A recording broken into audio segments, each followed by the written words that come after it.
որտեղ ներկայացվում որ անդադ հեծը խափել է։ Հիմա մնացած մասով 5-րդ եւ 6-րդ կետերը ժամանակի սովորության առումով կարծում եմ կպատասխանի, բայց ես եթե չեմ սխալվում 15 րոպե ունեմ, չէ՞ դեռևս որսի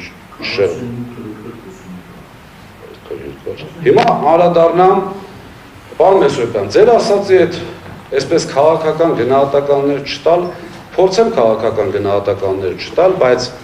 որոշակի վարժություններ, որոշակի փաստեր արձանագրել ուղղակի չեմ կարող, եւ դուք չեք կարող վերցնել։ Ասում եմ, որտեղ եթե դալիպը մարդկանց քաղաքական եմ, զորքով ոնց որ ես եմ կամած քաղաքական էլ, եւ ես չի որ մենք էլ տենց շատ հեռու ենք։ Հիմա եկեք մի հատ ժամանակագրություն վարենք, այսինքն մոտավորապես ապրիլի կեսերին ես հանձնաժողովի նախագահի հետ շատ գեղեցիկ քննարկում ունեցել, ի պատիվ հանձնաժողովի նախագահի շատ լավ, ասենք այն տիպի եւ նաեւ Տիկին Շահինյանի ու պարոն Աղինյանի հետ ու առանձին իրենց հետ արդեն այսպես լավարկման առաջարկների վերաբերյալ հանձնաժողովի անդամների հետ Տիկին Շահինյանը կհիշի, որ մենք գնացինք, որպեսզի առաջարկություն բերենք այն 5000 հատ հաշվի չէ, մյուսը եւ միջև ես հանձնաժողովին դիտարկում եմ երկու այսպես դոյի պոստի առաջ եւ հետո միջև հուլիսի միջև 21-ը կամ 18-ը եւ դրանից հետո որովհետեւ այդ քննարկումներին չեմ ասում մենք այդ քննարկումների ժամանակ եկել ենք ընդհանրապես մի ընդհանուր հայտարարի որ այո կան խնդիրներ եւ այո պետք է խնդիրները լուծվի եւ ի պատիվ այն ժամանակվա հանձնաժողովի անձերը նույնն են բայց նորից եմ կրկնում հանձնաժողովը երկու բան են բաժանում ի պատիվ այն ժամանակվա հանձնաժողովի բոլոր հնարավոր մեթոդներով փորձել են մեզ աջակցել այո բոլոր չեմ շղթում բայց ինչ կատարվեց հետո եւ ինչից հետո դա կատարվեց Սամվել Կարապետյանի հայտնի հայտարարությունից հետո եթե հիշում եք կայծակնային արագությամբ եղավ այդ ես միշտ անվանել եմ դա անգրագետ որոշում, սկզբից կիսագրագետ էի ասում օրենքի նախագիծը, հետո անվանեցի անգրագետ, ոնց որ թե ոչ մեկ այսպես ոչ հայցով դիմեց, ոչ պատիվ պահանջեց եւ այլն, ինչի համար անգրագետ, որովհետեւ կոլեգիալ մարմնի անկախ մարմնի ղեկավարին օժտել մի լիազորությամբ, որը միանշանակ պրոբլեմատիկ է, չի կարելի։ Եվ որի արդյունքում կառավարիչ հասկացությունը բերել մտցնել, այստեղ ընդամենը իշխանությունների իրենց լիազորությունների չարաշահման հետո կանրադառնա համոզված են վիճակ կփոխվի, կանրադառնան բոլորի այսպես արածներին եւ այլն։ Սկսվեց այդ հայտարարությունից հետո գիտեք ինչպես գիտեք, ձերբակալում, կալանավորում, օրենքի ընդունում, կառավարչի նշանակում առանց վերջին հաշվով մեր ժողովրդին այսպես մոլորեցնելով, որ մի քանի անգամ լույսը անջատվել է, նշանակում է այսպես պետք է լինի,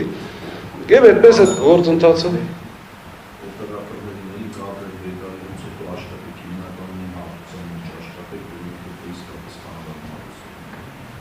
ոնց չեմ 2-3 րոպե կավելանա տարբեր։ Դու հաշվի առնելով այդ անի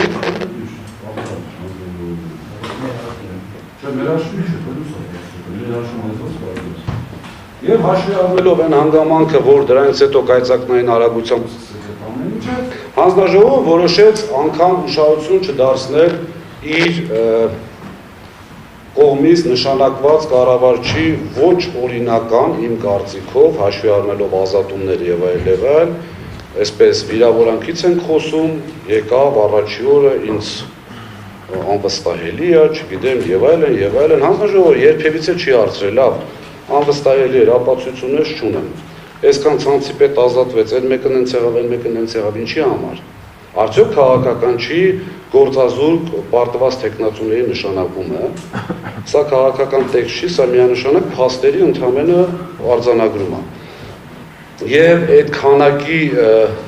քաղաքգործերը որոնք դատարանում են դե բնականաբար հայցի ապահովում ոչ մի դատարան չի կիրառի այդտեղ էլ գիտենք ինչը որից հետո է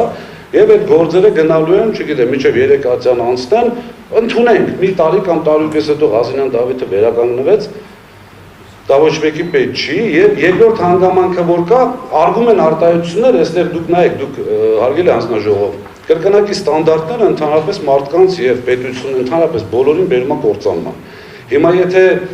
իմ մասով կոնկրետ ինչ-որ բան է հայտարարվել կամ մեր մասով որ կամ ենթադրյալ վնաս են տվել կամ կարող են վնաս տալ։ Հիմա հարց, ես ենթադրյալ վնաս եմ տվել, 20 տարի աշխատում եմ, 10 տարի ես սեփականատիրոջ օրոք, ես Սամվել Կարապետյանին վնաս եմ տվել կամ պետությանը։ Ինչի որևիցե բան չկա, մեկ, երկրորդը, եթե ես 10 տարի աշխատելով այդ բարձր պաշտոններում վնաս չեմ տվել, որտեղից է ենթադրվել, որ ես հետո կարող եմ տալ։ Եվ ես ամեն ինչ հաշվի առնելով նաև քաղաքական կոմպոնենտը։ Ես շատ կարևոր բանի մասին եմ ուզում խոսել, կապված սեփականատիրոջ վերջին հաշվով սեփականատիրոջ զրկում լիցենզիայից, չէ՞։ Հիմա նայեք, ներդրողը գալիս է Հայաստան, ասում գիտեք ինչ, ես ես չգնանք նրան ով խնդրեց, ինչի վերցրեցին, հեծը բոլորը շատ լավ գիտեք, հեծը ինչ վիճակում էր Բիբինյան, հիմա կամած վերադարձը արդեն լինելու է, ասում են նախկինին վերադարձ չկա, բայց ոնց որ այդ մասով արդեն կամած լինում է, հիմա հասարակ հարց եմ ուզում տալ հանձնաժողովին, միգուցե նաև ռետորական կամ ուզում եք անդրադարձեք։ Եկել է ներդրողի ներդրումը կատարել է, նշանակել է մենեջմենտ, ընդունենք մի պահ տեսականորեն ամենավատը։ Եթե հանձնաժողով, այսինքն ես որպես ներդրող նայում եմ ինչին, նայում եմ պետությանը։ Հիմա իմ ձեռք բերած բիզնեսը հանձնաժողովի կարգավորման տակ է, չէ՞, այսինքն պետք է նայեմ հանձնաժողովի որոշումներին, որպեսզի տեսնեմ ինչ են անում, պետք է նայեմ պետեկամուտների կոմիտեի նախագահի տված արձանագրումներին, որպեսզի տեսնեմ իմ վերջին մենեջմենտը խաբում է ինձ պետությանը, թե չէ։ Հիմա այստեղ գալիս ենք մի իրավիճակի, որ սեփականատերը այսպես տեսնելով այդ ամեն ինչը ներդրումները ընդունվում են, որոշակի փոքր բաներ, որևիցե ձևով անգամ ակնարկ չի արվում, որ կարող ենք փայ մտնել կամ խլել։ Այս արտահայտությունները, եթե ինչ-որ մեկը դժգոհություն արտահայտի, խտնեմ դատարանում, ինչ ասում ենք, ասում են դատարանում գնացեք դիմեք, նույն만 հիմա ես եմ ասում։ Միանշանակ խլելու գործընթացը եւ սեփականատերը մեղավոր է նրանում, որ վստահել է պետությանը, որովհետեւ եթե ինքը պետությանը չվստահեր, միգուցե բերեր շատ ավելի, այսպես մի մենեջերի վրա մի հատ էլ հաշվի առնելով որ գումարներ տվել է ինքը աշխատավարձից բացի, միանշանակ կարող էր, չէ՞, ասենք այսպես մենեջերներ, բերեր դներ եւ բարձր ինչ է կատարվել։ Եվ քաղաքական իրավիճակից ելնելով բնականաբար պետք է եւ կալանավորվի եւ լիցենզարկվի, այդ նույն սերիայից է ինչ որ Կարապետյանը ասաց թքած ունեմ հեծի վրա։ Այս սրա մասին էր խոսքը, ինքը թքած ունի այնքանով, որ չի գնալու որևէ պայմանավորվածության, ինչա թե հեծը իր ձեռից չվերցնեն։ Հաջորդը, որ նույն սեփականատերը կարող է այսպես մեղավոր դառնալ շակերտների մեջ, որ վստահել է պետությանը եւ կներեք առաջին հերթին հարգելի հանձնաժողովականներ ձեր վերաբերմունքի փոփոխությունը այսպես ասած այդ քաղաքական հայտարարություններից հետո այդ թվում նաև կառավարության ղեկավարի, որը դեռևս օրենքները չընդունված, դեռևս այսպես քայլեր կան, չէ՞, որ առաջի երկրորդ ընթերցման առանցքում, երկրորդ ընթերցում պետք է լինի, որ կարող է տեսականորեն չքվերթվել, դրանից հետո պետք է լինի տկենի այդ առաջարկը, հաղորդումը, որը կարող է տեսականորեն չուղարկվել, դրանից հետո պետք է լինի հանձնաժողովի նախագահի իհարկե իմպերատիվ վարույթի հարուցումը, բայց միգուցե 5 թե 6 այսպես պատժամիջոցներից ամենառադիկալ չնշանակելը, այս ամեն ինչը չանցած եղել է հայտարարություն ոչ մի անգամ, որ ազգայնացվելու է։ Ես դա դիտում եմ ուղիղ հրահանգ հանձնաժողովի անդամների եւ մնացածի վրա, մյուս պետական մարմինների վրա,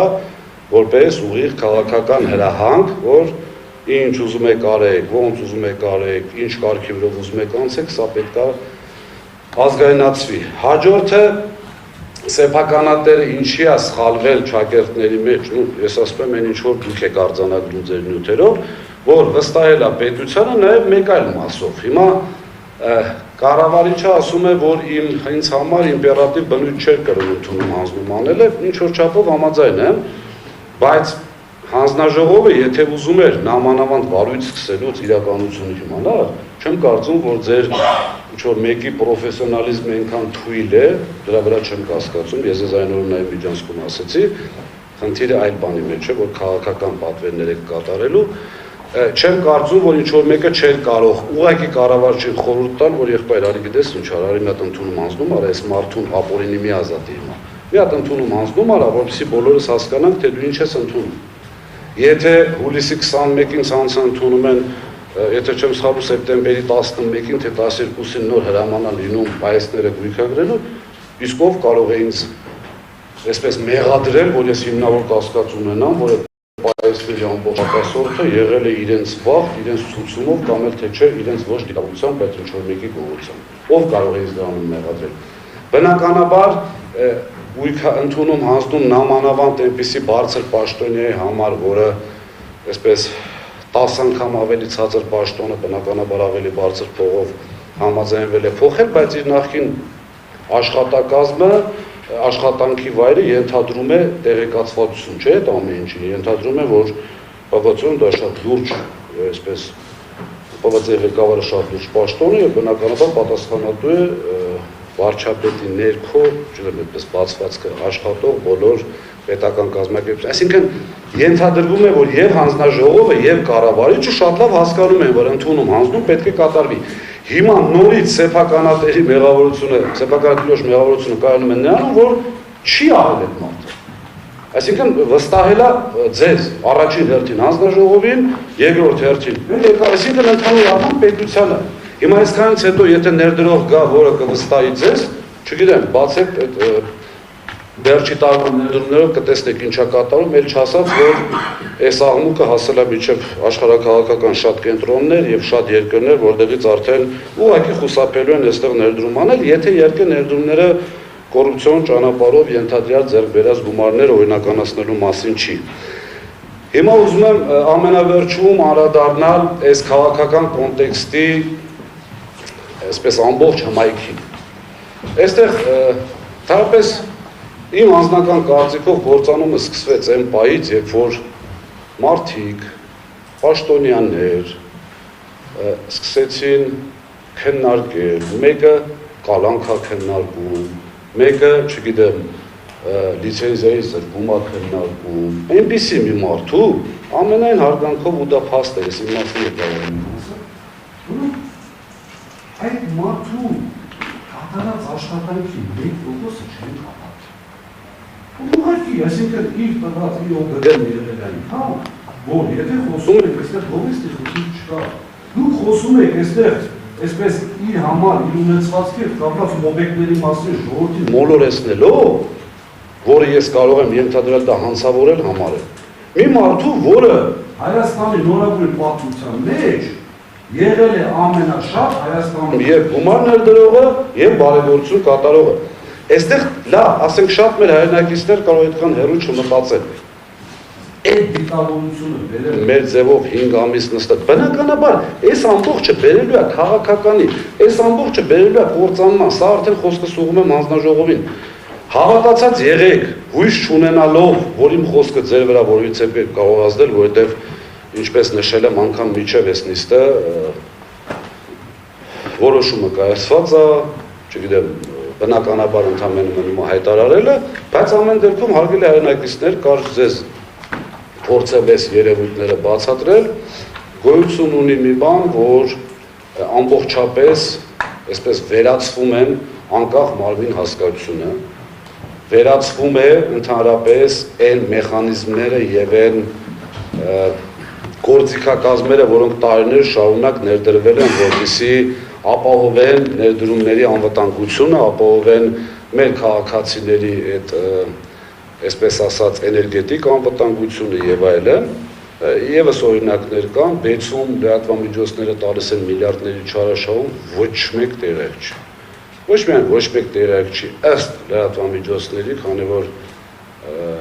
մեր դեմ էլ այդ սև արշավը կատարվում է բնականաբար լրատվամիջոցներով եւ շատ սուտ ինֆորմացիաներ են տարածվում, միգուցե սուտ լինի, բայց ամենայն դեպս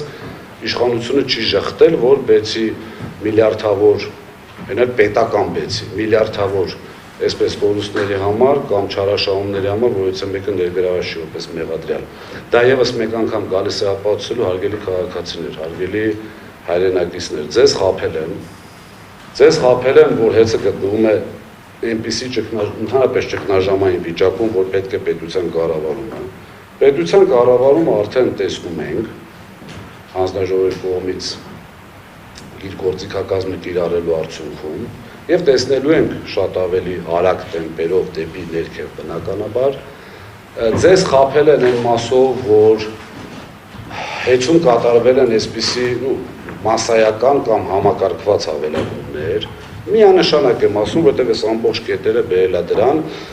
ձեզ խաբել են ընդամենը երկու պատճառով, որպեսզի ճակերտների մեջ բաժեն Սամվել Կարապետյանին կամ բերեն բանակցությունների դաշտ, եւ երկրորդ պատճառը, որպեսզի ինչպես հիմա կտեսնենք երեկվա հոսանքազրկումների հետ կապված էջմիածնի քերական գործեր կլինեն, թե չէ մեր ժամանակ հանգարց միտեղ հոսանք էր գնում մինչև մագի գլխավոր քարտուղար, այսպես ասած աղմուկ էր լինում։ Եվ երկրորդ հարցը, որ խաբել են այս հարցի կոնտեքստի մեջ, ձեզ խաբել են ցանկություն ունենալով իբրև թե հեծը այնպիսի, այսպես Սամվել Կարապետյանի օրոք ծառայել է քաղաքական նպատակների, հիմա իրանք են ուզում ծառայեցնել, հիմա արդեն պարզ փորձը ցույց է տալիս, որ մեր ժամանակ հեծում ղեկավար պաշտոններ են զբաղեցնում եւ այս ուժին, եւ իշխող ուժին, եւ ընդդիմադիր, եւ նաեւ նեյտրալ, այսպես մարդիկ, իսկ այսօր բոլորը տեսնում եք, որ եթե անգամ տեղական ԿՊ-ի ներկայացուցիչներ չեն, ու ամենայն դեպս վկայականով, բայց ներքուստ ավելի, այսպես, ԿՊ-ական են, քան մնացածը։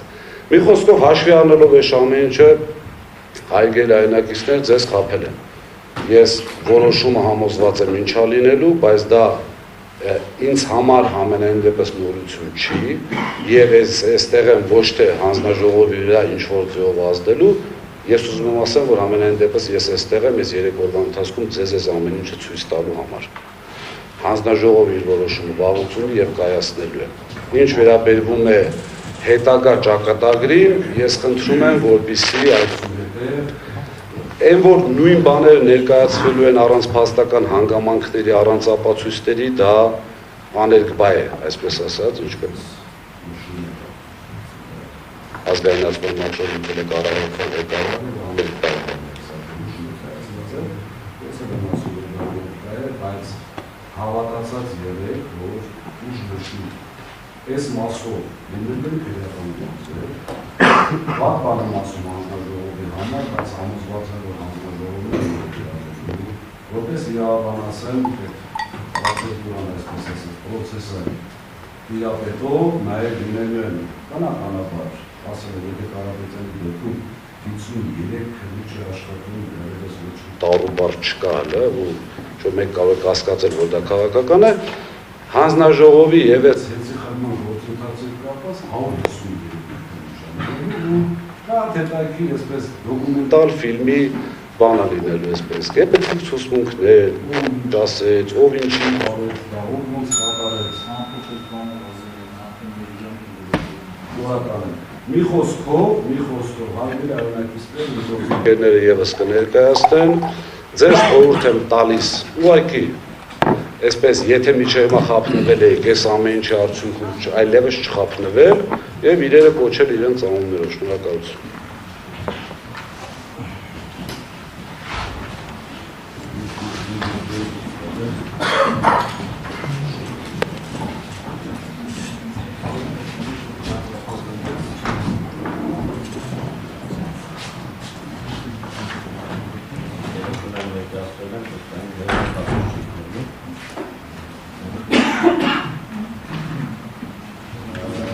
Որոշումները ունեն ներկայացրել